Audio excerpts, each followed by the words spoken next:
A woman walks again after 20 years in a wheelchair. A tumor vanishes overnight. Water turns to wine in ancient texts. We call them miracles. But what if everything we believe about miracles is wrong? Welcome to Logic Over Spirit. Today we're diving into one of humanity's most persistent mysteries, miracles. For thousands of years, people have reported events that seem to defy the laws of nature. Healings that doctors cannot explain. Coincidences so unlikely they appear impossible. Phenomena that challenge everything we think we know about reality. But here's the question we rarely ask. What exactly is a miracle? Is it truly a suspension of natural laws, or is it something else entirely? Could these extraordinary events have ordinary explanations we simply haven't discovered yet? Or are we witnessing something that genuinely transcends our understanding of the universe? In this documentary, we're going to examine miracles through the lens of logic, science, and critical thinking. We'll explore historical accounts, modern cases, psychological phenomena, and scientific investigations. We'll look at what neuroscience tells us about the brain's capacity to heal itself, what statistics reveal about unlikely events, and what happens when we apply rigorous testing to miraculous claims. This isn't about destroying faith or proving believers wrong. It's about understanding the truth, because if miracles are real, they should withstand scrutiny. And if they're not what we think they are, we deserve to know why we believe in them so deeply. So let's begin our investigation into the mystery of miracles. Chapter 1. Defining the impossible. Before we can investigate whether miracles exist, we need to define what we mean by a miracle. And this is where things get complicated right from the start. Ask 10 different people what a miracle is, and you'll likely get 10 different answers. For some, it's any positive outcome they didn't expect. A cancer patient survives, and it's called a miracle, even though the treatment had a documented success rate. Someone finds their lost keys, and they thank divine intervention. The term has become so diluted that it often means nothing more than something good that happened. But historically, miracles were defined much more specifically. The philosopher David Hume described a miracle as a violation of the laws of nature. Not just something unlikely or fortunate, but something that literally could not happen according to our understanding of how the universe works. A person rising from the dead, objects levitating without support, instantaneous healing of conditions that require time to mend. This distinction matters because it changes the entire framework of our investigation. If we're simply talking about unlikely events, then statistics and probability theory can explain them. Unlikely things happen all the time. With 8 billion people on Earth experiencing thousands of events each day, we should expect billions of unlikely coincidences every single day. Someone will win the lottery. Someone will survive an accident that kills others. Someone will recover from an illness against the odds. But if we're talking about genuine violations of natural laws, we're dealing with something entirely different. We're suggesting that the fundamental rules governing reality can be suspended or overridden.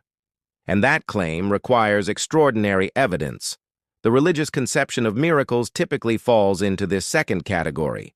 In Christianity, Jesus walking on water isn't meant to be understood as a lucky coincidence or a misinterpretation. It's presented as a literal suspension of physics. The multiplication of loaves and fishes isn't described as clever resource management, but as matter being created from nothing. Yet here's what's interesting. Even within religious traditions, there's debate about what qualifies as a miracle. The Catholic Church has formal processes for investigating alleged miracles, particularly those associated with saints. They employ medical experts, require documentation, and specifically look for cases that cannot be explained by current medical knowledge. They recognize that not every claimed miracle deserves that designation. So for our investigation, let's use this working definition. A miracle is an event that appears to violate established natural laws and has no plausible explanation within our current scientific understanding.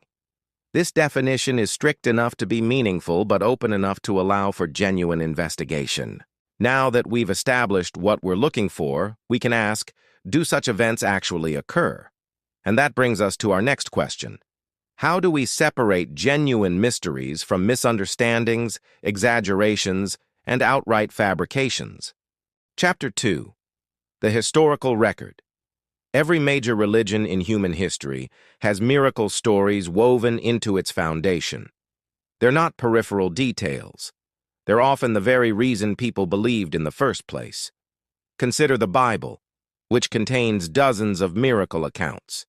Moses parting the Red Sea, Elijah called down fire from heaven, Jesus healing the blind, curing leprosy, raising Lazarus from the dead.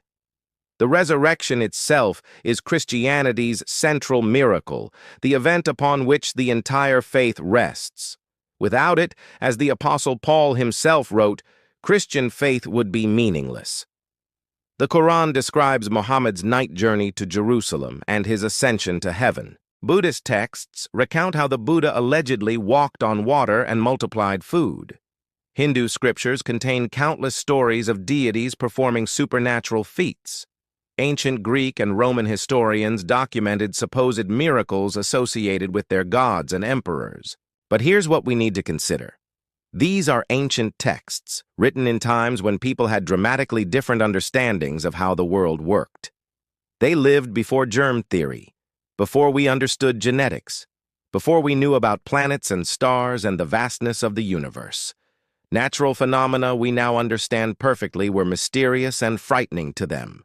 When ancient people saw lightning, they genuinely believed gods were throwing thunderbolts.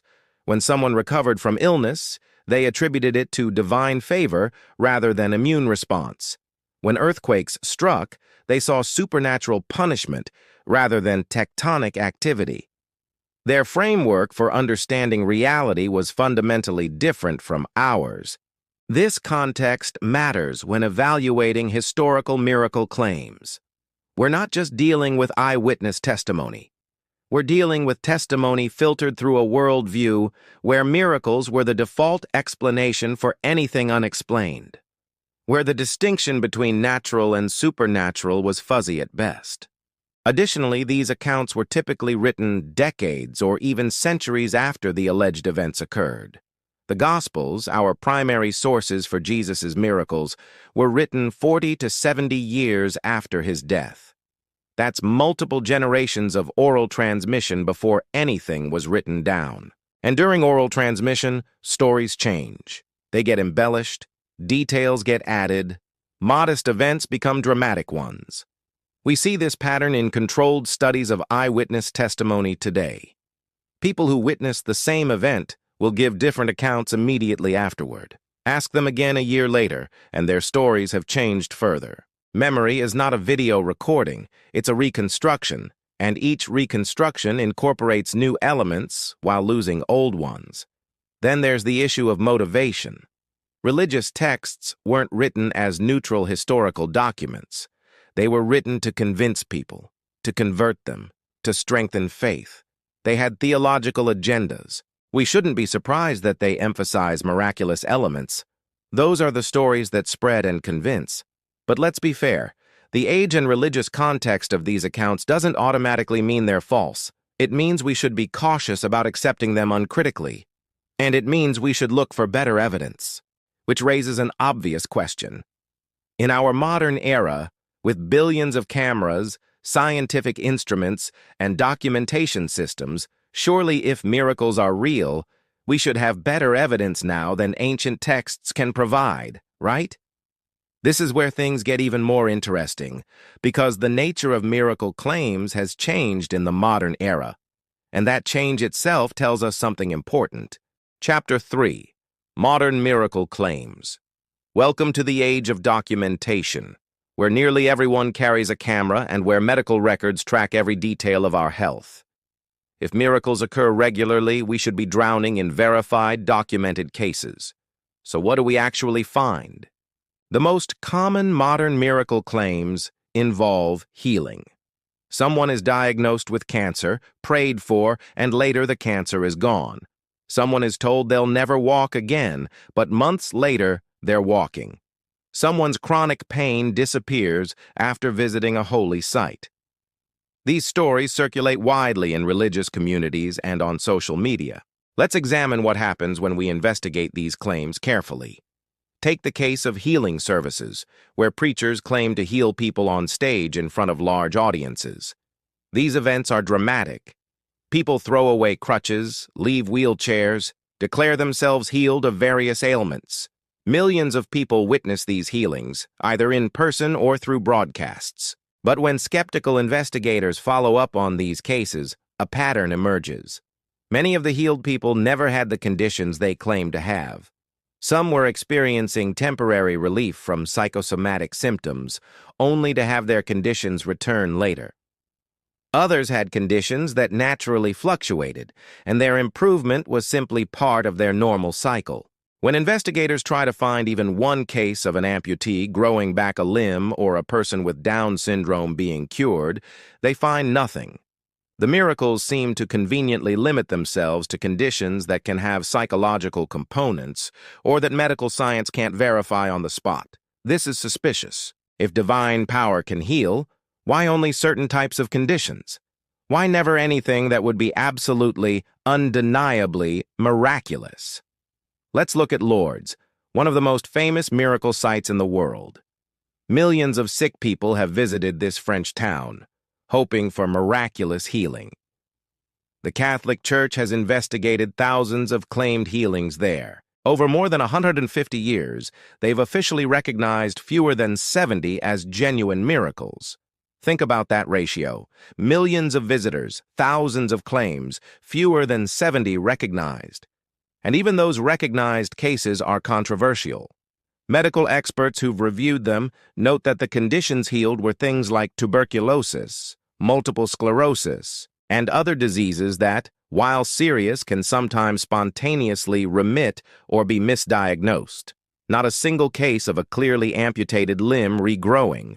Not one person with Down syndrome suddenly has normal chromosomes. Then there's the problem of documentation. When you dig into modern miracle claims, you often find the evidence is far weaker than initially presented. Medical records are incomplete or unavailable. Diagnoses were tentative rather than confirmed. The healing wasn't instantaneous, but occurred over weeks or months, during which the person was receiving conventional treatment. Details change between tellings of the story. Consider this. We live in an era where we can detect single atoms, photograph individual cells, and document the most minute biological processes. If miracles that violate natural laws occur, we should be able to capture them under controlled conditions. Yet when scientists and investigators create controlled studies to test miracle claims, the miracles stop happening. Prayer studies offer a perfect example. Researchers have conducted rigorous studies where some hospitalized patients are prayed for while others are not, with neither patients nor doctors knowing which group is which. If prayer produces miraculous healing, we should see a statistically significant difference in recovery rates. Study after study has found no such difference. The prayed-for patients recover at the same rates as those not prayed for. Believers often respond that God doesn't perform on demand, that testing God is inappropriate. But this objection reveals something crucial. If miracles only happen in uncontrolled environments where documentation is poor and follow-up is impossible, that's exactly what we'd expect if these aren't genuine miracles, but rather misinterpretations, coincidences, and natural phenomena. Yet people continue to believe these claims. Why?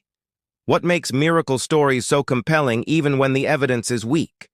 To understand that, we need to look at how human psychology processes unusual events. Chapter 4. The Believing Brain.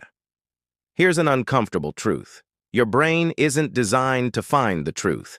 It's designed to find patterns, make quick decisions, and keep you alive. And sometimes those functions work against our ability to evaluate miracle claims rationally. Let's start with something called confirmation bias. Once you believe something, your brain automatically filters information to support that belief. If you believe miracles happen, you'll notice and remember the times when prayer seemed to work while forgetting or dismissing the times it did not. If you're skeptical of miracles, you'll do the opposite. We're all subject to this bias, which is why rigorous investigation requires methods that compensate for it. Then there's the availability heuristic. Dramatic emotional events stick in our memory far more than mundane ones. If you hear about one person who prayed and recovered from cancer, that story will seem more significant to you than the statistical reality of thousands of cancer patients whose outcomes had nothing to do with prayer. The vivid single case outweighs the boring statistics in your perception. Consider the power of anecdotes. Someone tells you a personal story about a miracle they experienced. It's emotional, detailed, and sincere. Your brain is wired to trust personal narratives, especially from people you know. This was a useful evolutionary adaptation. When your ancestor told you about a dangerous predator they encountered, you needed to believe them. But this same mechanism makes us vulnerable to believing false or exaggerated stories. We also need to talk about the placebo effect, which is far more powerful than most people realize. Your brain can produce real, measurable physiological changes based purely on expectation and belief. In clinical trials, placebo treatments can reduce pain, improve mobility, lower blood pressure, and alleviate depression. People who believe they're receiving powerful medicine show genuine improvement, even when they're taking sugar pills. This doesn't mean the improvement is imaginary or that the person is lying. The relief is real. The pain actually decreases. But the mechanism is psychological and neurological, not miraculous. When someone believes they've received divine healing, their brain can activate these same pathways, producing genuine physical benefits that feel miraculous, but are actually the brain's remarkable capacity for self-healing. There's also regression to the mean, a statistical concept that explains many apparent miracles. Medical conditions fluctuate. Chronic pain has good days and bad days. Cancer can spontaneously remit in rare cases. Symptoms of multiple sclerosis can come and go. If someone seeks miracle healing when their condition is at its worst, any subsequent improvement might have happened anyway as part of the natural variation of their disease. But because the healing attempt preceded the improvement, people assume causation. Add to this the fact that misdiagnosis is common. Studies suggest that diagnostic errors occur in about 5 to 15% of cases. Someone told they have cancer might not actually have it. Someone diagnosed with a permanent condition might have something temporary instead. When they later improve or are found not to have the condition after all, it seems miraculous. But it was simply a bad initial diagnosis. Human memory compounds all these problems. Research on eyewitness testimony shows that our memories are shockingly unreliable. We unconsciously fill in gaps with plausible details. We update our memories based on what we learn later. We merge details from different events. Over time, a modest improvement can be remembered as instant healing. A possible diagnosis becomes a certain one in retrospect. A condition that gradually improves becomes something that vanishes overnight. None of this requires anyone to be dishonest. People genuinely believe their memories and interpretations. But our brains are not reliable instruments for detecting whether natural laws have been violated. They're easily fooled by normal psychological and physiological processes. So if our brains are unreliable, what about the scientists and skeptics who investigate miracle claims? Surely they can provide objective answers. But that investigation reveals something equally interesting about both the claims and the believers. Chapter 5. When Science Investigates. Science has a powerful tool for investigating claims about reality, the controlled experiment. When we apply this tool to miracle claims, a fascinating pattern emerges. Let's return to those prayer studies we mentioned earlier. The most comprehensive study, published in the American Heart Journal, tracked over 1,800 heart surgery patients. Some were prayed for by Christian groups, others were not. The results? Those who were prayed for had no better outcomes than those who weren't. In fact, patients who knew they were being prayed for actually had slightly more complications, possibly due to performance anxiety. Similar studies on other forms of religious intervention have produced similar results. When we remove bias, control for variables, and measure outcomes objectively, the miraculous effects disappear. But let's look beyond prayer studies to other miracle claims. Weeping statues, for instance, where religious icons appear to cry blood or oil. These have been investigated numerous times. In every case where scientific analysis was permitted, mundane explanations were found. Condensation, deliberately applied liquids. Porous materials absorb and release moisture. In cases where analysis was refused, that refusal itself is telling. What about religious relics that supposedly have miraculous properties? When allowed to study them scientifically, investigators have found that claimed incorruptible bodies were actually mummified, treated with preservatives, or encased in ways that prevented decay. Miraculous images that appear on cloth or in reflections turn out to have natural explanations involving light refraction, pareidolia, or deliberate creation. Pareidolia, by the way, is the tendency to see meaningful patterns in random data. It's why we see faces in clouds or on pieces of toast. It's why some people see religious figures in stains on walls or in reflections. Our brains are pattern-seeking machines, and they'll find patterns even where none exist. Then there are the supposed miracles of engineering and medicine. You have probably heard claims that ancient structures like the pyramids or Stonehenge required miraculous intervention to build because ancient people couldn't possibly have managed such feats. But archaeologists and engineers have repeatedly demonstrated that these structures, while impressive, could absolutely have been built with the tools and techniques available at the time. The miracle isn't needed. Human ingenuity and effort are sufficient explanations. Similarly, the history of medicine is full of conditions that seemed miraculous or supernatural until we understood them. Epilepsy was once considered demonic possession. Schizophrenia was thought to be a supernatural influence. Rare genetic conditions were seen as curses or blessings from gods. Now we understand biology, and the supernatural explanations have been abandoned. This pattern is significant. Throughout history, as our scientific understanding has grown, the realm of the miraculous has shrunk. Things that required divine intervention to explain can now be explained naturally. We never see the reverse happening. We never discover that what we thought was natural actually requires supernatural explanation. Some argue that this just means miracles are rare, or that God works within natural laws rather than violating them. But if that's the case, how are they distinguishable from ordinary natural events? If a miracle looks exactly like a natural occurrence, follows natural patterns, and happens at rates consistent with natural probability, in what sense is it a miracle at all? Here's another challenge. Miracles seem to respect cultural boundaries.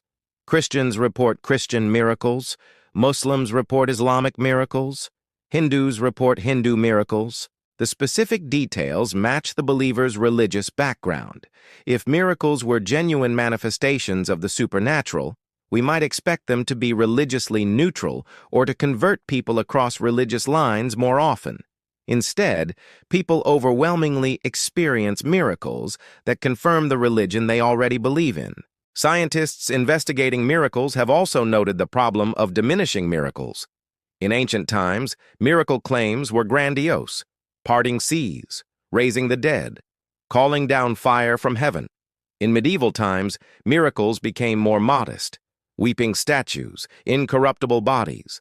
By modern times, they're more modest still: vague healings, meaningful coincidences, feelings of presence. As our ability to document and verify has improved, the scale of claimed miracles has decreased. That's the opposite of what we'd expect if miracles were real. We should have better documentation of more impressive miracles. Instead, we have better documentation showing that modest claims are exaggerated or misunderstood. But there's still a question that deserves serious consideration. Are there documented cases that genuinely cannot be explained? Events so strange and well verified that they force us to reconsider? Chapter 6. The Unexplained Cases. In any honest investigation, we must acknowledge the cases that genuinely puzzle us. While the vast majority of miracle claims fall apart under scrutiny, there are documented medical cases where recoveries occurred that doctors found surprising or difficult to explain. Let's be clear about what we mean here. We're not talking about doctors were baffled, as reported in religious testimonies. We're talking about cases published in medical journals where physicians documented unexpected outcomes. Spontaneous remission of cancer, for instance, is rare, but real. It happens in roughly 1 in 60,000 to 100,000 cancer cases. Doctors don't fully understand all the mechanisms, though immune system responses are suspected. The rarity makes these cases striking, and they often get labeled as miracles by patients and their families. But here's the crucial question. Does unexplained equal miraculous? Throughout history, countless phenomena were unexplained until they weren't. We didn't understand what caused diseases until we discovered germs. We didn't understand lightning until we understood electricity. We didn't understand how species changed until Darwin proposed natural selection. When we encounter something we can't explain, we have several options. We can admit ignorance and continue investigating. We can propose natural hypotheses and test them. Or we can declare it supernatural and stop investigating. Only one of these options has ever led to actual increased understanding. Consider the case of stigmata, where religious people develop wounds resembling those of the crucified Christ. These cases are well documented. The wounds are real. But when investigated medically, they show characteristics of psychosomatic conditions. They appear in locations based on artistic depictions of the crucifixion rather than historical accuracy. They follow patterns consistent with unconscious self-injury or skin conditions triggered by psychological factors. Mysterious? Yes. Miraculous violation of natural law? The evidence suggests otherwise. What about near-death experiences, where people report seeing tunnels of light, deceased relatives, or religious figures? These experiences are consistent across cultures in some ways, which some argue points to their objective reality. But neuroscience has shown that these experiences can be induced through brain stimulation, oxygen deprivation, and certain drugs. The brain is capable of producing profound experiences that feel utterly real but are generated internally. This doesn't diminish the personal significance of these experiences. They're meaningful to those who have them. But meaning and metaphysical reality are different things. A dream can be meaningful without being an alternate dimension you literally visited. There's also the question of what we mean by unexplained.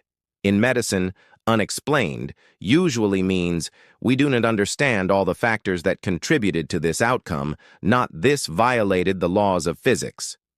Doctors are trained to be conservative in their claims. When they say something is unusual or unexpected, they mean it fell outside the normal statistical distribution, not that it couldn't possibly have natural causes. Let's talk about the burden of proof. When someone claims a miracle occurred, they're claiming something extraordinary. They're saying the fundamental laws governing reality were suspended or violated. This is an enormous claim, far bigger than this person recovered from illness in an unexpected way. Extraordinary claims require extraordinary evidence. An anecdote, even from a sincere person, isn't sufficient. A medical case that's merely unusual isn't sufficient. Even a well-documented case that doctors can't fully explain isn't sufficient, because unexplained doesn't mean unexplainable. To demonstrate a genuine miracle, you would need to show that no natural explanation is possible. Not just that we haven't found one, but that none could exist. This is nearly impossible to prove. How do you demonstrate that an event couldn't have been caused by some unknown natural process? How do you rule out every possible natural explanation, including ones we haven't discovered yet? Some philosophers argue that this standard is unfair, that it makes miracles impossible to prove by definition. But the standard isn't arbitrary. It's proportional to the claim being made. If you claim your car broke down, I'll believe you on minimal evidence. If you claim your car spontaneously transformed into a helicopter, I'll need extraordinary evidence. The bigger the violation of known reality, the stronger the proof required. And here's what we observe. The cases that seem most miraculous are always the ones with the least documentation and the most distance in time. As we get closer, as documentation improves, As we learn more about the cases, the miraculous elements fade. This pattern is exactly what we'd expect if these weren't genuine miracles, but rather gaps in understanding, exaggeration, and misinterpretation. So if the evidence for miracles is so weak, why do billions of people believe in them? What psychological and social factors make miracle belief so persistent? Chapter 7. Why we believe. The question isn't really why people believe in miracles. The question is, why wouldn't they? Belief in miracles offers something enormously valuable: hope. When a loved one is dying, when you're facing an impossible situation, when life seems unbearably unfair, the belief that reality's rules can be suspended offers comfort. It means there's still a chance. It means you're not powerless. It means the universe might care about your suffering. This emotional pull is incredibly strong, stronger than evidence, stronger than logic. For many people, the emotional benefits of believing in miracles outweigh any intellectual concerns about whether they're real. There's also the community aspect. Religious communities are built around shared beliefs, including belief in miracles. These communities offer support, belonging, and identity. Questioning miracle claims can feel like betraying your community, doubting your friends and family, or undermining your social foundation. The social cost of skepticism can be enormous. We also need to consider the narrative power of miracle stories. Humans are storytelling creatures. We understand our lives through narrative. A story about someone who prayed and was healed is emotionally satisfying in a way that someone's cancer spontaneously remitted due to unknown immunological factors is not. The miracle story has a clear protagonist, a crisis, an intervention, and a resolution. It's a complete narrative that makes sense of suffering and offers a template for hope. Additionally, many people experience what they interpret as personal miracles. These subjective experiences are powerful. When something profoundly meaningful happens to you, when you have an experience that feels divine, no amount of outside skepticism will necessarily convince you otherwise. And why should it? You were there. You felt it. The experience was real for you. But here's what's important to understand. The realness of the experience does not necessarily tell us about the realness of its supposed cause. You can have a profound spiritual experience that feels like divine intervention, and that experience can be genuinely meaningful and transformative for you while still being produced by natural brain processes rather than supernatural intervention. This isn't meant to diminish anyone's experiences.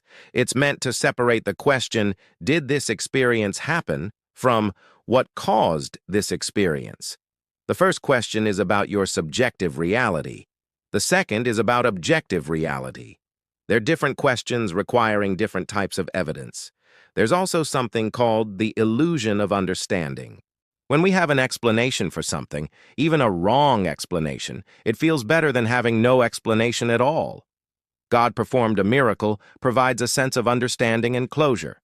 It answers the question. We don't know why this happened, leaves us uncomfortable with uncertainty. But comfort isn't the same as truth. History is full of comfortable explanations that turned out to be wrong. The sun doesn't revolve around Earth even though it looks like it does. The Earth isn't flat, even though it feels flat. Diseases aren't caused by bad air, even though that seemed like a reasonable explanation. Then there's the sunk cost fallacy. If you've built your life around religious beliefs that include miracles, if you've made major decisions based on these beliefs, if you've told others about miracles you experienced, admitting doubt becomes psychologically costly. You'd have to reconsider many aspects of your life. It's easier to maintain the belief. We should also acknowledge that skepticism about miracles can seem cold or cruel, especially to people who are suffering. When someone is desperately hoping for a miracle to save them or their loved one, questioning the reality of miracles can feel like taking away their hope. This is genuinely difficult ethical territory. But here's a different perspective. False hope can be more cruel than honest uncertainty. If someone spends their limited time and resources pursuing miracle cures instead of proven treatments, that's potentially harmful. If someone accepts their situation because they believe a miracle will happen, and then it doesn't, The disappointment can be devastating. Moreover, there's hope available that doesn't depend on suspending natural laws.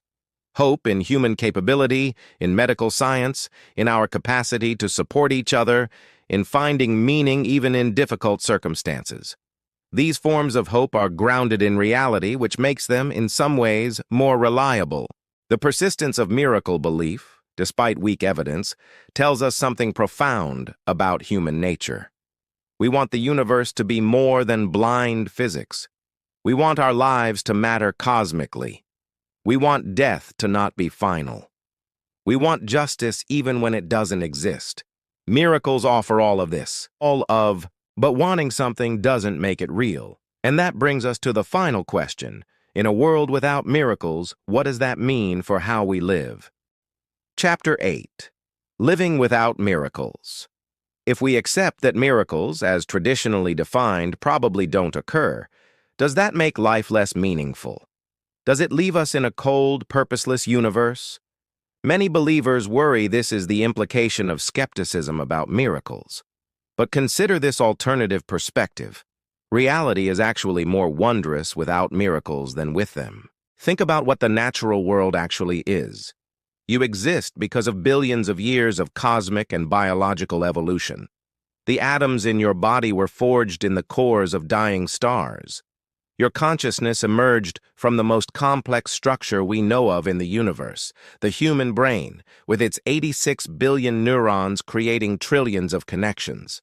You're riding on a planet spinning at 1,000 miles per hour, orbiting a star at 67,000 miles per hour, in a galaxy rotating through space at 500,000 miles per hour. And despite these tremendous speeds, you feel none of it because the forces are so precisely balanced. Life emerged from non-living chemistry through processes we're still discovering. A single cell contains mechanisms more sophisticated than any technology we've created. Your immune system fights off countless threats every day through processes of stunning complexity. Your brain constructs your entire experienced reality from electrical signals. These aren't miracles in the supernatural sense. They're natural processes. But they're no less awe-inspiring for being natural. In fact, understanding the mechanisms makes them more impressive, not less. Nature doesn't need to violate its own rules to be magnificent. When someone recovers from illness, that's not less wonderful because it happened through natural healing processes rather than divine intervention. The human body's capacity to heal itself is remarkable. Medicine's ability to enhance that healing is a testament to human intelligence and persistence. Living without belief in miracles doesn't mean living without wonder. It means directing that sense of wonder toward real things, toward the actual vastness of the cosmos, toward the genuine complexity of life, toward the real capacities of human consciousness and creativity. It also means taking responsibility. If you can't rely on miracles to solve problems, you have to address them yourself or collectively with others. This isn't depressing. It's empowering. It means you're not helpless. Your actions matter. Human effort matters. Consider medical progress. We've dramatically extended human lifespans, not through miracles, but through research, public health measures, and medical innovation. We've eradicated diseases, reduced infant mortality, and developed treatments that would have seemed miraculous to previous generations. None of this came from supernatural intervention. It came from humans observing reality carefully, forming hypotheses, testing them, and building on accumulated knowledge. This is the real miracle, if we want to call it that. Not violations of natural law, but human capability working within natural law to improve lives. Living without miracles also means accepting uncertainty honestly. We don't know everything. Science hasn't answered every question. There are genuine mysteries remaining. But I don't know is a more honest answer than making up supernatural explanations. It means accepting mortality. This might be the hardest part for many people. If there are no miracles, then death is probably final. The people we've lost are truly gone. This is painful, but it also makes life more precious. If this is our only existence, every moment matters. Every relationship is invaluable. Every experience is unique. Some argue that without belief in divine justice and afterlife miracles, morality collapses. But this hasn't been borne out historically. Secular societies aren't less moral than religious ones. Human empathy, social cooperation, and ethical reasoning don't require supernatural enforcement. In fact, doing good because it's right rather than because you expect a miraculous reward or fear miraculous punishment might be more genuinely moral. It's ethics for its own sake rather than cosmic transaction. Living without miracles means embracing the scientific method as our best tool for understanding reality.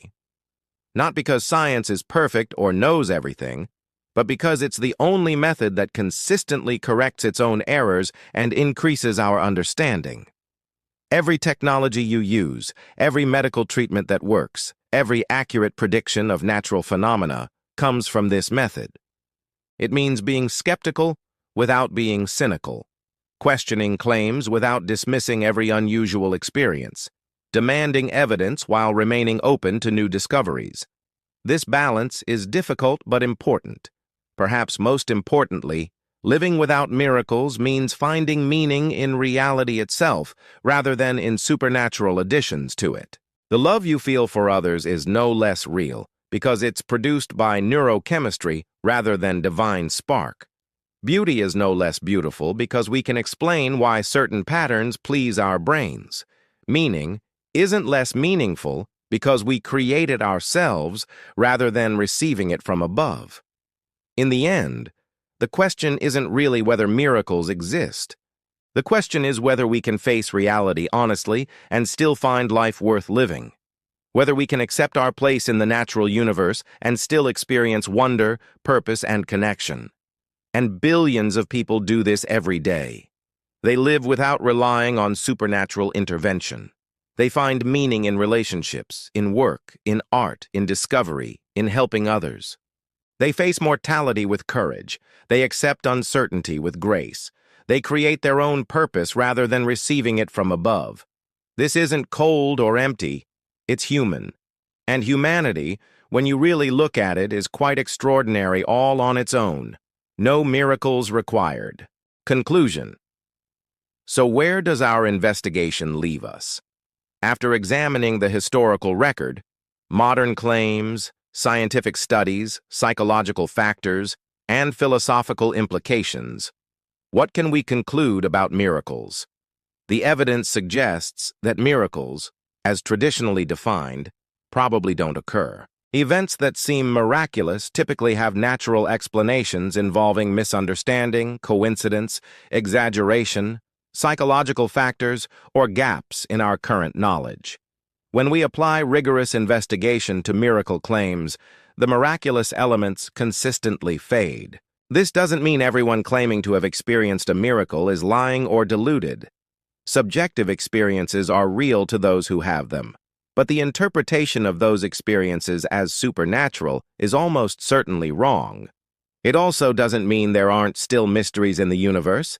There are countless things we don't understand. But currently unexplained is not the same as unexplainable by natural processes, and certainly not the same as violation of natural laws.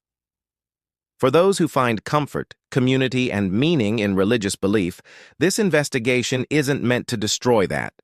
You can maintain spiritual practices and communities while being more skeptical about literal miracle claims. Many people do, but for those seeking truth, the evidence points toward a naturalistic universe, one where the laws of nature aren't suspended, where unlikely events happen at the rates probability predicts, where human psychology often mistakes ordinary occurrences for supernatural ones, where reality is magnificent without requiring miracles. This naturalistic universe is the one supported by evidence. It's the one consistent with centuries of scientific investigation. And it's the one we should accept if we care about believing true things rather than comforting things. Does this mean we should never be amazed or filled with wonder? Absolutely not. It means directing that amazement toward reality itself, toward evolution, creating the diversity of life, toward human minds creating art and music and literature, toward the physical laws that allow stars to form and planets to orbit and consciousness to emerge from matter. The mystery of miracles in the end is not that they occur. It's that we want them to occur so badly that we see them everywhere, even where they aren't. It's that our brains are wired to find patterns and meaning even in randomness. It's that we're storytelling creatures living in a universe that doesn't tell stories, so we create those stories ourselves. And perhaps that's the real miracle. Not that the laws of nature can be violated, but that nature, following those laws without deviation, produced beings capable of wondering whether those laws could be violated. Creatures who can ask questions about miracles, investigate them, and arrive at conclusions based on evidence rather than wishful thinking. We've spent this documentary examining miracles through logic rather than spirit. Not because spirit has no value, but because logic is our tool for understanding what's actually true. And what's true, ultimately, is more important than what we wish were true. The universe doesn't need miracles to be worthy of our awe. Reality doesn't need supernatural enhancement to be meaningful. Human existence doesn't require divine intervention to matter. We are enough. Nature is enough. The truth is enough. That's the real conclusion of our investigation. Not that miracles definitively don't exist, because proving a negative is philosophically challenging, but that we have no good reason to believe they do. The evidence consistently points elsewhere. And when we follow the evidence honestly, we end up in a universe that's purely natural but no less magnificent for it. Thank you for joining us on this investigation into the mystery of miracles. This is exactly the kind of critical thinking we explore here on Logic Over Spirit, examining claims about reality with reason, evidence, and intellectual honesty. If this documentary challenged your thinking or gave you a new perspective, I encourage you to continue this journey. Question the claims you encounter. Ask for evidence. Be willing to change your mind when the facts point in a different direction. That's not a weakness. That's intellectual courage. Subscribe to Logic Over Spirit for more documentaries examining religious claims, supernatural beliefs, and the boundary between faith and reason. We look at everything from prayer and prophecy to near-death experiences and religious texts, always through the lens of critical analysis. Hit that like button if you found this valuable, even if you disagreed with some conclusions. Engagement helps more people discover content that challenges them to think, rather than simply confirms what they already believe. And here's my challenge to you. Share this with someone who believes strongly in miracles. Not to attack their faith, but to invite them into honest conversation. The strongest beliefs should welcome scrutiny. If miracles are real, they can withstand investigation. If they're not, we all benefit from knowing. Leave a comment below sharing your thoughts. Do you believe in miracles? Has this documentary changed your perspective or strengthened your existing views? What experiences have shaped your beliefs? Let's have a respectful, evidence-based conversation in the comments. Remember, the goal isn't to tear down what people believe. It's to build up what we can actually know.